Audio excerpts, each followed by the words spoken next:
Today I'm interviewing Alfred Ernst on March 29th, 2007. Our camera operator today is Dennis Daly. Also present is Mr. Ernst's grandson, Scott Poppelman. Welcome, Mr. Ernst. Let me ask you, let's start out with a few biographical things. Where were you born? Where did you grow up? I was born and raised in Ohio, and then grew up in Reading, Ohio, Hamilton County. Terrific. As the war approached, what were you doing? What were you doing prior to the war? He brought his, so I bring I'm mine. going to turn mine off. What were you doing just prior to the war? Well, I just graduated from high school in 1939. I got a job at Turner & Foster's in Lockland, Ohio, making mattresses. And I was there for about 8 weeks, I guess, 2 months. And I was working maintenance, turning out a lot of big pipe, and I was making $28 a week. And they had a company union there. I was making too much money. Of course, I was a new man on the block, so they laid me off. So then I went home. My mother said, keep that $28, that's what I made for 6 days. What are you going to do now? I said, I don't know, Mom. I went to every place I could, so I finally said, let's go in. I'm going to go in the Navy. I always wanted to get on the water. So I went down to Cincinnati, the U.S. building, and they had 2 Navy men down there, and I said, I want to get in the Navy. Well, we ain't really taking anybody now. So I went back home and came back after the first year. Went back after the first year because you couldn't find nothing that worked. And then they said, yeah, we'll put you on the list. We'll give you a call. And this was approximately what date? It's sometime in February. 1940? 1940. But Okay. I couldn't tell the dates. I think their mouth, and he said, it'd be a waste. He said, you got fillings in your mouth. I said, what's that got to do with going in the Navy? And I said, Dr. Conover and Redding put them on. He said, well, he said, we have to get some kind of we just can't let you in. So I went back home and told Mom. He said, Lord, see Dr. Conover. So I went to see Dr. Conover, and he was something else. He said, who are them guys? Because he had people out in the office. He didn't care. He said, let's say the guy's name was Bill. I forget what his name was. What do you mean? Them feelings will outlast you. You'll be dead, my feelings will still be in his mouth. Well, doctor, no, he really got on him. And I remember that point. So I went back down, and they put a waiver on me. And I don't know who sent the waiver. They sent it back in about 8 or 10 days. I had it back, and they said, yeah, we can put you in the Navy. The waiver went through. And I was sworn in March the 6th, 1940. And then I didn't go to Chicago, naval station up there. They had some problems, so we ended up going to, a week later, we went up to Newport, Rhode Island. And I was in company 19, there was 119 of us. And that was the start of the Navy. What was training like? 16 weeks of carrying that gun. Marching? Every day, 2 hours. Oh boy. When I come out of there, I was hard as a rock. I was lucky I only stood one 2-hour watch early in the training, and it snowed. It was 2 hours, it was really cold out there. Of course, we had what we call pea coats on. But every day, you marched, and in the afternoon they always had mustered you twice a day, 8 o'clock in the morning. Well, always got you up at 5 o'clock. I never could understand that. Then 5 to 6, well, you did this and that. Then, of course, you always had to go to get your breakfast at a certain time. They made a schedule. Because they had so many people up there. I don't know how many thousand they had for a lot of. The Navy was moving and starting to take on people. And I don't know whether they really had an idea that the war was going to start or just building up the Navy. Of course, Roosevelt was president at that time. So you were there 16 weeks. Did they train you to do any specific job, or did that come after the basic? No, after I got done with my training, we went on the USS Humphreys, which was an old 4-stacker from World War I. and they give you a bucket of water, wash your clothes, we'll take a bath and everything. Water was scarce in them ships. Oh, yeah. It was a World War I ship. A forestatic. What's a forestatic? So, this captain we had, he said, got a call from Port Jefferson, Long Island. Yes, sir. It was 5 of us put on there. Of course, we had our dress blues and everything, so we went on the made the Decoration Day and marched in the parade, carrying that gun. It was something. Then that was at 11 o'clock and all day long. Everything was free. They had a dance. They had food all day. And the whole ship got to come in. There was other ships, not just us. And I couldn't tell you how many. And it was just a good treat. There was people that knew what the Navy was like. Of course, it was. And I looked on the map the other day, and it's New York, and this is Long Island. It's on this side. I thought it was on that side. That's on this side. It's like in a cove. So I was on there. Oh, I guess about 3 months. We ran off a block out and taken a back and forth with the submarines. One of them, the stories hit a submarine coming out of the water. I like to turn a ship over. Nobody got hurt over. So then all of a sudden, boom, you can transfer it. I said, that's good. So we went up to, the 5 new guys was on the destroyer, went up to Groton, Connecticut, where Electric Boat Company. They were looking for submariners. Oh boy. Yeah, wanted me to sub. Put me down in that basket. I went in that little submarine, which wasn't very big, and I thought, sleep here, and the engines are over about 5 or 6 feet. I said, no. I said, more money. I said, there ain't no, can't get me. There was the 5 guys on the Humphrey that went with me. We were up there, and none of them would go, but some of them did from other ships. More money. That's all they knew. More money. So I was up there a few days. They just pounded it. Come on, I said, no, I'm not going to change my mind. So I went back to Red Hook, Brooklyn, and it was the U.S., they call it the Santa Barbara Expedition. The United States had bought the Santa Barbara from England for $1,300,000 in a book somewhere. And they tore it all apart, made it into the USS McCawley. What was it? They made it into a landing ship for Marines and that. Okay. Put boats up. Tore all we were there 6 months. It was the best time in the whole Navy. Every day, I was telling Scotty, we would go over, we stayed in there about a week in the ship, and then they had the rooms. We went down. Red Hook, Brooklyn had some places for the Navy to stay. We'd go down at 9 o'clock and sweep and get the nails up. And they had a first class, I'll never forget, first class boatswain. He said, I said, here's the orders. He said, you don't belong here. I said, well, we're here. And they were all here, our names. He said, yeah, I don't know. He said, this thing ain't going to be ready to go for 6 months. I said, well, we'll just stay here. He never tried to move it, so then I got to see the Yankees play and a lot of free time. Every day we'd sweep to noon, and we'd go back and get our blues on, or our whites, whether it was in the summertime. Of course, it was getting there fall.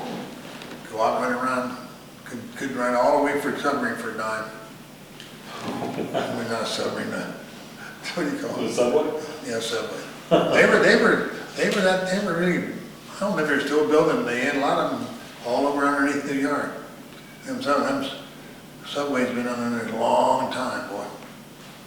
So that's that far.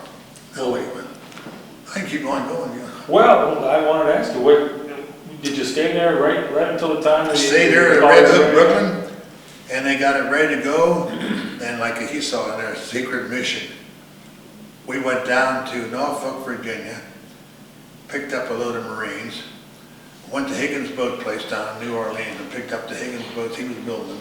This was before the war. And you know where the island, they keep on bombing, they were still bombing down there off of Cuba. Yeah. That's what we took. We put them suckers in there, landed them boats. Those guys, they got stuck. We went over to San Juan. Rum and Coke for a dime. So then we come back to in the Guadalcanal. I mean, not Guadalcanal. Guantánamo Bay. We swung there on a hook. And the boat would go back, the ship would go back and pick up the marine, and they took turns. And one guy said, now if you get any details, go for the garbage cow. I said, why? He said, just listen to me. So, need some garbage, man? No, it's the only guy. The guy said, any good? I said, yeah. He put it, his name was two of us. Picked up the garbage haulers, there was a lot of ships in there. Take it over to, I forget, another island way over. Never get off that, never got dirty. When they dropped that front of that thing down, there would be 100 Cubans clean that boat up. I'm not kidding. True. 1940. Wow. Starving to death. Yeah. People didn't realize how bad things were. Things were bad. We weren't out the United States wasn't the only place that was bad. Cuba was bad too. And we come back and that was a week. We stayed down there for Christmas, and we come back after Christmas. I still can't remember when I went to Reykjavik, Iceland. I think the war was already started. And they went up there. We took Army up and relieved the Marines. And it was so bad going up there. A destroyer would be down here, and we'd be up there. How big the what do you call them, the swells. Oh boy. They were all, them poor Army was sick. So we get up to Reykjavik, and we got a place to dock. And they pulled straws, and I was lucky we stayed there 5 days, and I got off every day from 12 to 6, and then come back at nighttime and have to go down and clean out the pumps because they're awful dirty. The tide was so high, it would suck the dirt in, and we had to go down and take them apart, and that was it. I just had gotten the engine room, but it was a good job. I mean, I enjoyed it. I enjoyed Reykjavik. So what is the approximate date here you're in Iceland? Is the war that had to be after the war was started. I would say that's in 42. Any problem with U-boats on the way up or back? Oh yeah, we had destroyers protecting us. There was us, and there was some more P8 boats. I don't know, maybe 5 or 6. Wasn't too many, but they relieved the Marine and took Army up there, and they took more Army up there than they needed. Later on, we found out that they didn't have enough barracks built for the Army. A lot of it was intense. It was cold up there, man. Not bad. Things are moving along, and you know how the dollars are. They're always tight. But from there, went down to Norfolk and put on anti-mine cable all the way around the ship so the mine would stay away from us. What's that look like? Oh, they're about that big around. They had another hell of a job. They had to carry that around. They put it in hangars, pretty far up off the water, but they keep the mines away. They send the electric into the hull of the ship, and the mines would stay away. Huh. I never could really understand it, but that's what they said it was for. And then we went through the Guadalcanal, but that was when the war started. When the war started, I was in Norfolk, and we were the only ship. We were getting some work on our bottom, and we didn't have to go back to the base because our ship was in dry dock. And I said, where are you from? And they had shore patrol all over it. Well, we're on McCawley. Now you don't have to go back. When are you going to be ready to go? I said, oh no, I'm just working that thing. And we picked up a load of Marines from Norfolk and we went to the canal. We got out in the canal, you got fresh water between the canals, between the oceans, and then flushed out our tanks and went across. And that's when we run around the Pacific Ocean for, I think it was something like 40-some days. Never saw no land. Wow. And had a load With of all Marines. this, how big is a load of Marines? They said 1,600. There was about 2,100. We had a load on there. We had 1,500 men on our ship, beside the Marines. It was jammed. Where'd they all sleep? Huh? Where'd they all sleep? Well, they had holes. Okay. They had big holes. The two front holes were for equipment, and the other back holes were for the Marine. They had I think there were 4 high. We were 3 higher. Engineer force was 1, 2, 3 high, Marines were 4 high. I'll be darned. But they didn't know all day. When the water rough, they threw up a lot of went to the top side. But it was just interesting. I mean, but running around, I couldn't. I said, what's it? They bring out the mail, brought out the fuel, they brought out the movies. I said, we had a lieutenant, and he was in the engine. I said, he talked rough. I said, what is this? He said, can't find out nothing. This is just orders to get out here and practice figure eights, and they had gunnery practice. And we had 50. That's where I think we beat the Japs. We had 50 caliber machine gun. We learned how to shoot them 50 caliber. And then McCawley, when I was on over now, we shot down 15 planes. No kidding. Yeah. Which I was on a gun. It was great. Whether I shot one down or not, I don't know. I shot at it. Well, tell us about when you had these 21 Marines. Where did you take them when they eventually got out? And they eventually got off the boat. We took them down to New Zealand when the war started. We took them right to New Zealand, and they built a new fire door between the engine room and the fire. We had the boiler room because we had to have water, steam to make water. But we didn't. We had all diesels, you see. And of course, we had a 40,000 gallon of gasoline on there to run the boats. Hagen's boats were all gas. And we was there, we must have been there, it was before we made the first attack was,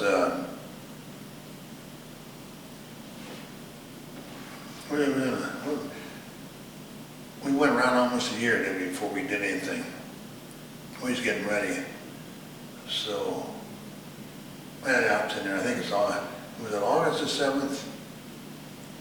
Anyway, we went around almost a year, and we moved in the canal with a bunch of, there was 10 or 12 of us, and they attacked Guadalcanal. Of course, they had softened up with all the airplanes, and see, we were lucky when they hit Pearl Harbor. They didn't get all our aircraft carriers routes. That was the only thing that saved us. And I made 7 trips in the canal, and in between us, third or fourth time, we went back to Wellington, New Zealand, the second time to do some work, and a lot of guys, some guys didn't want to go ashore, so everybody got to go, and New Zealand's one of the prettiest places in the world. I don't think any place would be what I saw of it. Packed up, went back to Canal. I made, that's been a 5th trip. I went 2 more trips. In the 7th trip, the guy was on the engine, down the engine room, and the guy said, "You're going to Canal." I said, "You don't know Canal." "Yeah, you are." I said, "All these years in this ship, you see what Mr. Hawley wants you." Now, he's a fool, and I see the dirt on his hat. So when I went to Camp Crocodile and stayed there 9 months. What did you do on Guadalcanal? Me and O'Leary went over. He was the boatman. I was the engine room. We get in there, and the commander, Lieutenant Commander Stein said, "I'm going to Australia." I said, "Yes, sir." "You see those 2 boxes? That's got diesels in there." I went those in when I got back. I said, "Where you want them, sir?" He said, "See those 2 concrete pads?" And I said, "Yes, sir." He said, "I don't know how you get them on there, but get them on there and get them running. We need some lights. That little generator we got for the mess hall, good." So I'm leaving this afternoon. I won't see you the rest of the day. So me and the other stand there. He said, "Now what do we do?" I said, "Hell, I don't know." I said, "I never hooked up nothing. I don't know nothing." And there's a guy named Baker. He was a first class.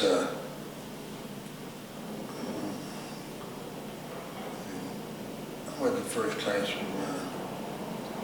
Anyway, he's first class something. And he said, "Hey, go down to CB." So he showed us where I went. I couldn't drive. Ely could drive. He said, "Oh, come on, I'll teach you how to drive." So he goes, "Show me how to drive a Jeep." And we went down to CB's, and they said, "We ain't doing that tomorrow." And see, they already had Henderson fuel, all them all finished already. They were landing planes on it. So they come, "Oh, we can pull them on." Before they pull them on, so they are all on skids. Everything was covered with wood. And Ely said, "Let's tear them apart." He said, I don't know what we're gonna do. He said, well, let's tear them all apart. Second box we tore apart, there was the corner of the box of wood. In there was a bunch of papers. And it showed how to hook up the generators. Oh, no. The Lord was with us. he said, this is something else. I said, hey, and another thing on the papers that they were all solid injection. All we had to do is take off the injectors and turn them up. Put a few drops of oil in each one, turn it back. Now, I've been trying to think. I think there were 12 cylinder, Brian. We'll argue about that. Maybe there were only 10. I thought there were 12. Got it ready to go. Went down and installed the CB. We need some diesel fuel. Well, I went. I said, need it today. He said, well, we bring up a couple 50-gallon tanks, and they filled up the wet stand, and they helped us get them started. They run the wires the next day, and he come back. The mess all headlights on the generator. No, he was. We made him. We really made him. I mean, he thought it was all luck, and we laughed about that for the longest time. Here, I said. I mean, anytime we wanted to get a Jeep or go somewhere, we had him and I had 15 men on us. We had one guy, Hooks. He could change an engine from Louisiana. He could take a Jeep engine out and put another back in an hour and 15 minutes. Oh, boy. 2 hours and 15 minutes. He started working with his dad when he was 5 years old. There's nothing he didn't know about a car, I mean, about an engine. And the Jeep was just, there was nothing. He said, no, they ain't nothing the Jeep. Wire keeps if they run on them things. Well, did you ever run into the enemy while you were traveling back and forth to the canal, or while you were on it? We got tied up second or third time in there. They had battled Midway. I know it was Midway. I forget the battle. We got stuck in there. There was 10 of us got stuck. The Canterbury, two other ships from Australia got sunk. We fought for. They fought from 4 or 5 o'clock at night till 5, 6 in the morning. Then we had two destroyers come up to us, and the front was shot off, and they needed fuel. Well, we had extra fuel. Most of them did. And you spare any ammunition? No, we used it all shooting the airplane. We shot 15 airplanes down in that ship, which was really something. You know, those planes, them Japanese, just they didn't care. They come after you. And what kind of planes were they that you shot down? Fighters. Well, they had them Zeros. And we were making enough circuit weight, and the Elliot was over. I'll never forget, the Elliot was over there, and one of them got through on us. Got through all up, and let the bomb down and went right down the stack. And shoo, that's where extra fuel was on them transports. Blew that thing up, and then they lost 15 guys. And we went back down to New Caledonia, and they had the men split up between the ships, and then they all got off in New Caledonia, but none of them got to come back home. They put them in other ships. But it was about 15 or 20 guys got. We never did it really hear how many.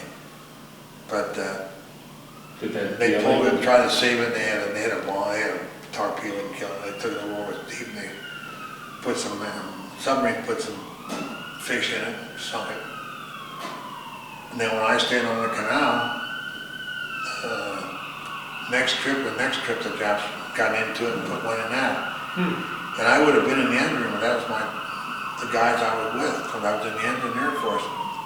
And there was about 15 or 16, and then Bells, I'll never forget his name, he was on the second tier, and he got out. But the rest of them, well, they come in, blew up the engines, everything else, and the sun, I guess, they drowned or blew them up. But I was lucky. And then I got malaria, and then they sent me back home. I'll be darned. Yep. Well, I was regular Navy. See, I was in 6 years, not 4 years, in 6. And then I got home, got married. Then I had trouble with my rear end, and they operated at San Pedro. It was a bad operation. So I went to San Diego, and they operated better. And they sent me up to Merced, California, which Yosemite National Park. I stayed there 6 weeks. That was good duty. It sounds like good duty. Oh, the snow did that deep. There in the winter time. Then got to San Pedro. Well, I was down in Camp Valley, then next to Shoemaker Camp. That Camp Shoemaker. What's the Marine base down at San Diego? Camp Pendleton. Camp Pendleton. Yeah. And Elliot was right next to it. Well, we're down there, and I'm mustered 250 guys. I was first class. Got an emergency. I said to this chief, I said, emergency. Yeah, we got a fire over top of La Jolla. We got to go up there and fight a fire. I said, who? He said, you pick up 25 guys, and I want you here tomorrow morning, early. So we went and got 25 guys and got on. Wear your dungarees, and you better bring an extra blanket. We stayed out there 3 days and 2 nights on the fire line. I'll never forget that long I lived. That almost cured me in the Navy. It was terrible. I mean, it was dirty. You'd get it stopped, and then you have to move somewhere. This is a brush fire. It wasn't a big tree fire. I'll never forget that. And got that settled, and then I was getting ready to, something else come up, I forget, but then they took me with 20 guys up to, right on top of La Jolla. They got big trained underground bunkers for ammunition, and they had these all brass empty shells, and we had to separate those. They weren't mixed up. They had to give us a pair of gloves. And that was good duty. I was there for 3 weeks, and that you worked 10 hours a day, and they quit at noon on Friday, and then Friday afternoon, Saturday and Sunday, you could go to Los Angeles or stay at San Diego. It was good duty. But if you checked on it though, every one of those guys that was there was regular. They were over, and most of them come back. And then I stayed there for a while. Then I was shipped to San Pedro and picked up this destroyer, and we were going to go pick up a destroyer in Hawaii, and then the engine wouldn't run right one of them, so they asked me and this chief to go down, because we were first class. Yeah, they had a chief. He said, what would you do? I said, I'd turn this thing around. And the captain said, we can't. I said, well, you laying out here. I said, them submarines that get us. So he didn't want to break silence. I said, you better break silence and get some dope from San Pedro and see what's going on. He was a 90-day wonder. What is a 90-day wonder? Like you, we would come out of college, and they make you lieutenant, junior, lieutenant. We call them 90-day wonder. I mean, they were all right, but they were, they knew everything. And then, I got it all out of the book, and I didn't know everything. But sometimes I think maybe I should have stayed 20 years, but I don't know. I got married. Well, I interrupted you. You were having engine trouble out of San Pedro. They called into San Pedro. It was out, I don't know, 150 miles. It was out pretty far. Well, the next day we get in late. They all run down. Didn't you hear? I said, the captain said, we didn't hear nothing. It's not the other 3 destroyers were with you. Never found anybody. Whether that's a true story, I don't know, but it was there, it was told, I believe it. I couldn't tell you the names of the ships, but I couldn't remember everything, and everything was secret. So the next time I went over, it was about another week we went out of there, and we went to how are you? Can't get off. I said, come on. No, we're another ship we're picking up, taking in the Philippines. I said, what is this stuff? He said, all you guys are not going to get off. We're going to pick up another ship, which we did. We walked on, got on the soil, got on another ship, and went to the Philippines and stayed there for, I don't know, maybe 2 weeks. After the 3rd day, the first 2 days, I took the bread and took the bugs out of the bread. This guy said after 3 days, you eat it. After 3 days, I started eating bugs and all. Then I got a LST, landing cramps. And I had a guy, I'll never forget this, they were at the other end of the Philippines, says, pick up some water. So I got a canteen to get another one. He said, they don't have that much water. And that thing was jammed. They had about 50 guys on there. There was too many people. And a couple of nights they had to stop. It took us 5 days to get down the other by Community Navy Yard. And about the third day they were out of water. They couldn't see, they had no way to make any.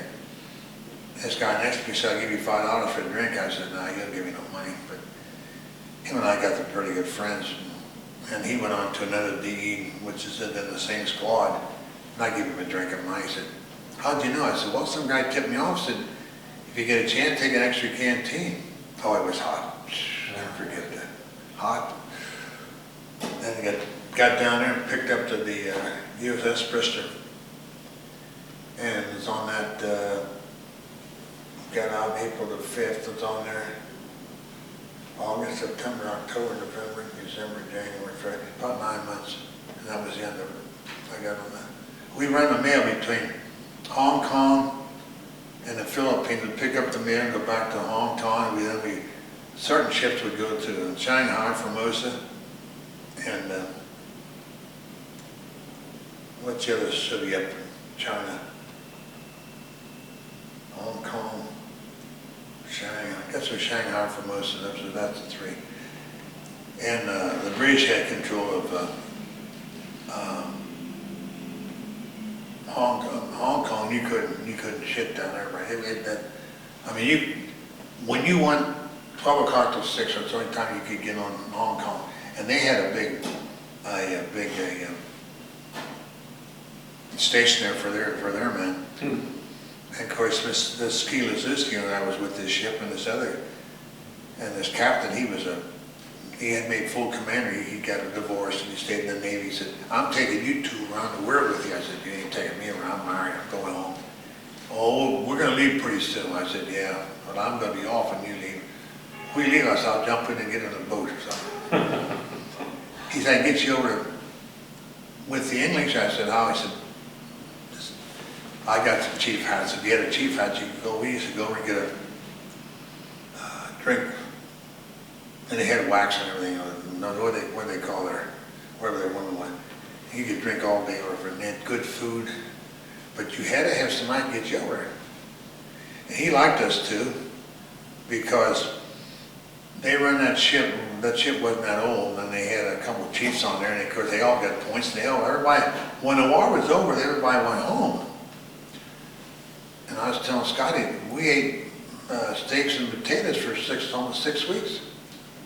Wow. Oh, we had a good cooking. And I said, when I finally got to go to LA and I traded that for whiskey and beer, I got some stuff. And it wasn't 2 or 3 days later, in come a big supply. The first ship to come in, we thought it had food.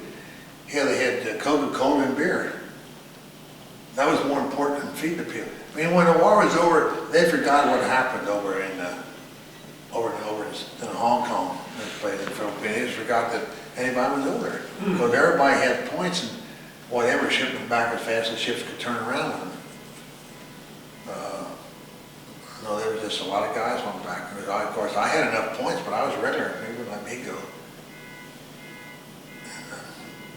And they were just. Then I went back, got stuck in Guam, going back home for about 8 days. Everybody had some kind of sickness. I can't think what it was, throat or something. And we swung on the anchor there. They wouldn't let us move. Nobody in and out. They had on Guam. They had some kind of disease. And of course, we went in there to pick up fuel, and that was a mistake that captain made. Well, he didn't know. He had to still go and get fuel, and then time just kept getting back. But I still got home. I stayed 30 days longer. I still got home April the 6th, 1946. Wow.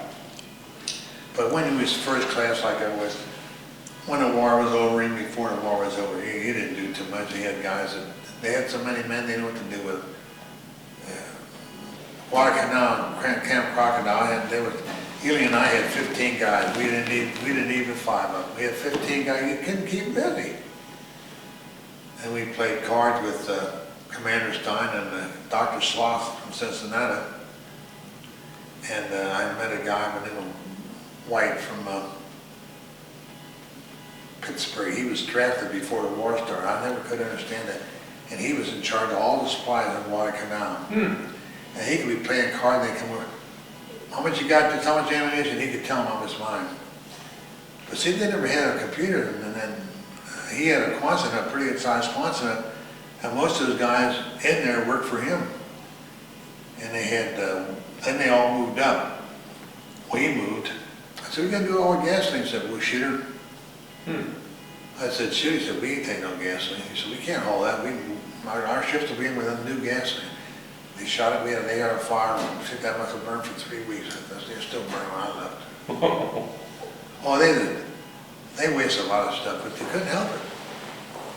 And there's one paper in that there, when the war was over, all the stuff over all the islands, they dumped it in the sea. We never brought nothing back. Could have brought it back and sold it a scrap, a nickel pound, that would have made some money. I don't think I missed too much. Well, let me back up for a second there. You mentioned a couple times y'all shot down 15 Japanese aircraft. Tell me what it was like when you found out the Japanese were coming. How did you find out they were coming? Well, down on quarters. The other ships that they would talk over. Most of us, they call it 7-4. Yeah. That's the word. I used to know how to do that. Don't know how to do it. Well, you had to learn all that stuff when you did the boot camp. My brother Ralph, he's still living, he's 92, he did that, he was in the Coast Guard, he made back and forth from Norfolk over to Algeria with supply ships. They'd start out with 15 or 20, he said most of the time they'd be lucky 11 or 10 made it, that they sink the rest. Oh boy. I said, what do you do? And he said, oh, they always had 30, 40 guys. How many died? He said, oh, it wasn't too many guys. They always picked them up. She said, of course, as the Coast Guard got bigger and bigger, they had more ships. They could protect them more. I said, how many death charges did they have on there? He said, you couldn't walk. He said, when they start shooting them death charges, he said that near the end of the war, he said, we sunk him to the submarines. He said, well, my one son-in-law, I'm going to go down and see him Christmas, Easter. He said Germany had over 50,000 submariners. When the war was over, they had less than 10,000. So you figure how many boats. And they had submarine boats, lots more than we had. Of course, we have them. And right now, China's building a lot of submarines. We're still making submarines up at Guadalcanal, like your boat company. Did you ever see any Japanese submarines? Oh yeah. They didn't do long. They captured a couple, but they never come close to us. They did something with them. Well, they were small ones though. Where they come off the mother ships and we had a lot of Coast Guard down there that they put on the canal. When we go in there, they'd say, well, two LSTs last night got sunk, running back and forth. The Japanese get in and sunk them. Lost a lot of men in the first, well, that was, started what, 41 when the war started? Well, we started in 42 to go in there. Were you there for the initial landing at Guadalcanal? Yeah. The first ship landed. Did you do any other invasions? Oh yeah. What other islands did you? 3 days. We were supposed to be out in 7. We were supposed to be out in 24 hours. We stayed there 72 hours. Couldn't get stuff off fast enough. And the first day, some of the Marines got into Henderson Field. That's what they were after, to that airfield. If the Japs would have got that airfield, we would have been in trouble. The Japs made a mistake though. They had pulled their troops back pretty far away from Henderson. And of course, I guess we had supply. We had guys that went in there, and we were real good with the Maoris, which was on those islands. And that's because the Australians knew them, and they knew that the Japs had pulled their troops, and they thought we'd come in this landing. The landing was pretty good. It was deep, and they shot some of them boats up. Them poor guys never had a chance. Did you witness this? Oh yeah. How far away from the action were you? I 500 yards. Oh, boy, you were right there. Well, they haven't seen them gasoline, they wanted to get them fast. Some of those papers, like we used to start general quarters at 1 o'clock in the morning. And they didn't land till 4, just when it was daybreak. Some of the Marines made it, and some of them, all depends where the Japs were. And then about the second, third, or fourth, they called me up and said, "You take care of the hold?" I said, "Yeah." "What can you get them down to?" I said, "In 4 or 5 hours, we'll get them down to 38. Get both holes, they can't get the men to bury, they can't bury the Marines fast enough." I said, "Come on." He said, "Do what you're told." I went down, put the stuff so the holes would go down, and they brought them over and rope, big heavy rope bags, and hauling it. They were all body bags, black body bags. Oh, boy. And they would have a bag, what's the names? And they're all numbered though, but you never got to see it. But they didn't need one hole. They put, I'm going to say 20, maybe 25 rope full of bodies, which was a sad thing. That's war. Well, then, what? We took them back to New Caledonia, and they knew they were coming. When we got out so far, they could talk to New Caledonia, because we had our men there, you know, the French were there too. And God, they had warehouses down there. They had warehouses in 7 days. In fact, they asked me if I wanted to go there. I said, "What, just check the material?" I said, "Not down there, that Humphreys." "Well, get you off the ship." I said, "Nah." They were looking for helpers on that. No, a lot of guys didn't want that kind of work. I said, "No, I don't want it. I'll stay on the ship." Well, 2 or 3 times after that, they put me in Guadalcanal. Did you ever have any trouble with the snipers or anything like that? No, they were cleaning up. When I got on there, they had got them all pocketed in the corner. And that was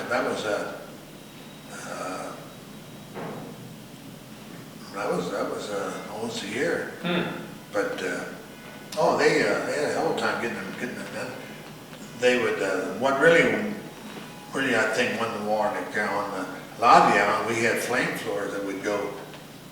Oh shit! So I guess they go dang near 100 yards. They went a long ways, and they'd get these caves and they'd put the flamethrower. Then the bulldozers could work up and they just fill up with dirt. And when I got on, you could still smell the flesh rotting. Oh yeah. Oh boy. And every time we cut down a coconut tree. I'll never get over this. England and the English government made us pay $100. Oh, you couldn't cut a tree down without. No. I said, what kind of? Well, we was on the Guadalcanal, this command, and I said, what kind of war are we running here? He said, Al, that's just one thing that the English got us. I would like to go back to Guadalcanal. It's all built up now. And we even drilled 2 water wells. The first water well we drilled, we had fresh water. Dr. Sloss had a 24-inch pipe. Now, how he ever got it up there, it stepped out, his hand went down, and oh, I couldn't see Stein going. I said, what'd you do? We said, water still pump up through. He said, what do you got a wrench up on the pipe for? He said, now we got to bring another hole. So he had to go down the sea beam. They about 10 or 20 feet away, they hit the same water. He said, I don't want you out here no more. He went back in his tent and stayed there. And then Guadalcanal had 2, Camp Crocodile had 2 hotels. And they used to have big meetings in there. Huh. And we had a gate, guards at the gate, but they could come in a back way. Always had fresh water, boy.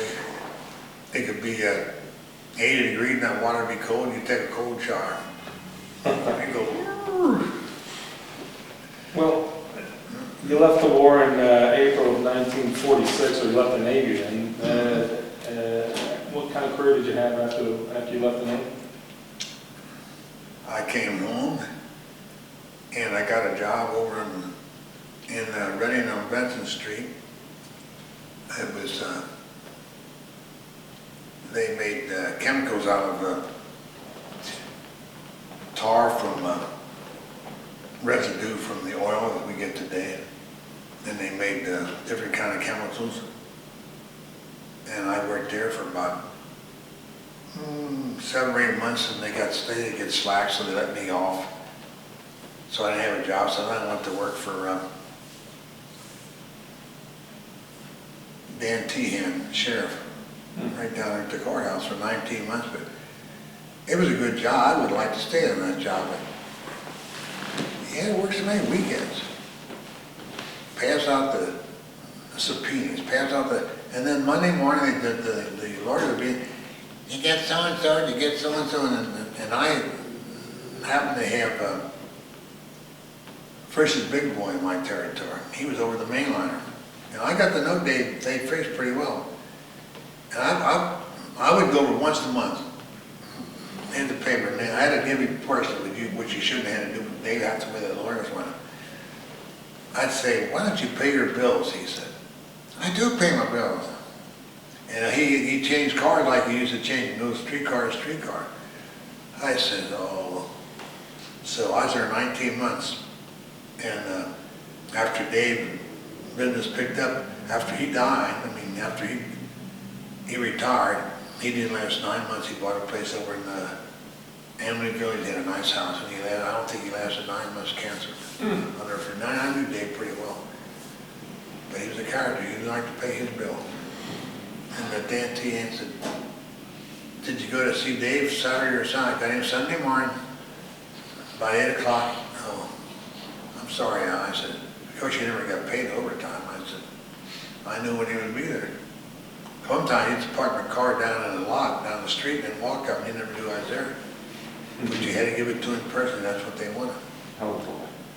And then I went to, I left Tehan, I went to work for Raleigh Dirt Tank Company, and I was there for 5 years. Yeah, maybe a little longer. And I went to work for it was National Cylinder Gas, and they were a gas company. And they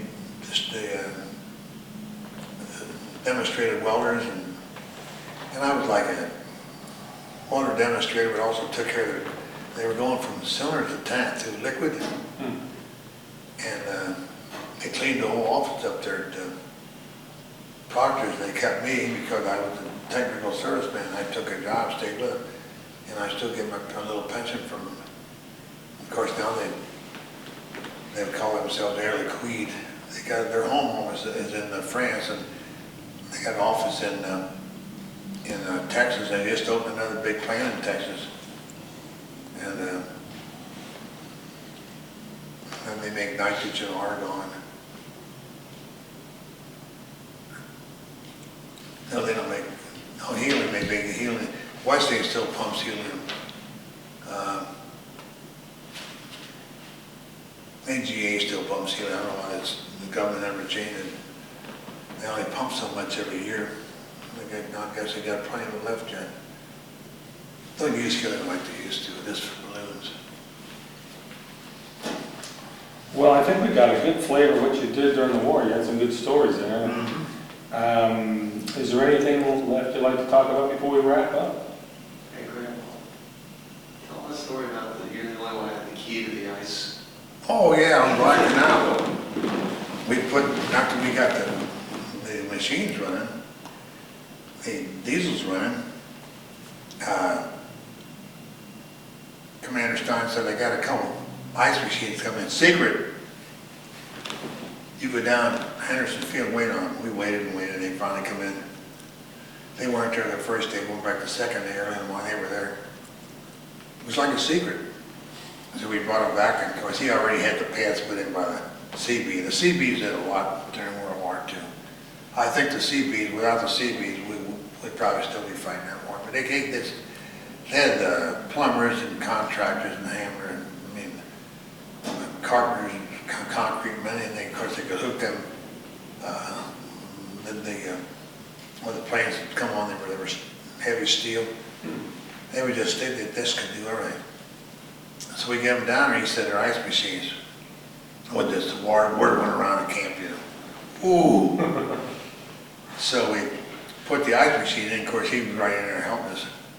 And they ran the electric to them and they had water come in the side and they had about that long, and they had about that big of a barrel that went around and the ice would make on the outside. I didn't know too much about them, I knew how they run. And we had to just barely crack the water. If you put too much water, you could do damage. Well, we run along about 2 or 3 weeks, and shit, they were stealing at nighttime. He said, well, you and Ely ain't gonna do it, but we're putting a man out here at nighttime. And there's only gonna be 3 keys. The cook, head cook, me, and you and Ely are gonna hear there'll be 3 keys. That's all gonna get in that big wire fence around it. You couldn't get in that sucker, you tried. I said, why do we need a man out here? He said, I said, put a man out there out all night long. I said, all right, so I said, who wants to you can sleep all day? Or I said, well, we're up to midnight, and I was up playing cards most of the nights. He said, I'll take it. So this guy would take it from 12 o'clock at night to maybe 12:31 until it got light. And they traded that ice for anything. I mean, whiskey. CB would do big repair work on our trucks that we couldn't handle. They would trade ice. And every noon, it would take almost 2 ice machines to make. They made pretty much, hit big about that deep. They made pretty much ice in 24 hours. And you couldn't push them. When you push them, they would ruin them. And every day, them guys in Guadalcanal, Camp Crocodile, had nice ice. Well, lemonade with the big stuff because you get lemons. I never could understand it. You always get. See, they flew a lot of stuff in from, I guess, from Hawaii later on when it was getting there again. I was only, the island was pretty well secured. But then the old, never forget this. Mrs. Roosevelt's flying in. Oh boy. Commander Stein said, I know you can know the Seabees. I said, yeah, we know the Seabees, me and Ely. He said, well, why don't you 2 guys go down and see if you can't bump some frozen strawberries? I said, they ain't got no strawberries down. He said, well, you didn't go down and ask. I said, what are you going to trade for? Well, he said, go down in the morning. It wasn't pretty far down. He said, and then we come back and give them a can of ice. So I went down, that's what they wanted. Got 2 big flats of strawberries in wooden boxes, froze. And then, now you don't get them till you bring down, we don't want 1 pail, we want 2 pails. I said, we got the 2 pail, about that. I said, there's a lot of ice there. He said, I want them full too, you don't get that. So we went down, instead of just 2 crates, he gave us 4 crates of strawberries. And they flew her, she stayed there overnight. But that's when things were pretty well sealed up. The Japs were pushed back, and I will tell you one thing that happened though. I was wanting to go down the submarine, and Commander Stein said, I can get you on the sub, but you have to go when something in an emergency around here. I said, okay. You want to go in? He said, I want part of it. So I said, I want to go. So I was supposed to go down on a Wednesday. They always went out at night, went down where the subs were. We had subs down there. And something come up, and I couldn't go that night. So they didn't go the next night. The next night, something else come up. He said, no, you can't go. He said, so anyway, when the sub went out, they had some guys from another area, Navy men. I think it was 3 or 4. And then what they do is they would go out these islands and land these guys. They'd take radio equipment. Then the sub would come back. They would stay there all night. Then the sub would come in back in early in the morning and pick them up. Well, the sub that did that, they waited and waited. They knew where they were. They had contact with them, I guess, they had some way. And those guys never showed up again. Sub come back, and of course those guys are dead. Japs got them, I guess. I mean, they weren't, Japs weren't that stupid. They were smart. I saw a few Japs captured. Yeah. They locked them in the stockade, and the stockade was more than 6x6. And I don't know what they held them on. They held them on the canal. I don't know where they came from. Then they eventually shifted back to New Caledonia. Because the French and then us, we had a big warehouses back there and big offices. And New Maine was a big place. A lot of ships that are now there. Well, Mr. Ernst, our time is about done. Well, it's 3 o'clock. Scott, you can go back to work yet today. You going back? Are you kidding? Well, you gotta go back to work. You gotta make some money. Want to take a chance to thank you for taking the time to come down here and Any tell more your pictures story. you want? I think they are. And thanks for your service to the country. Okay. Well, yeah, now that I look back over it, sometimes I wish I would have stayed, but then I got married. And after when I ate steak and potatoes for about 6 weeks, I said, that's all.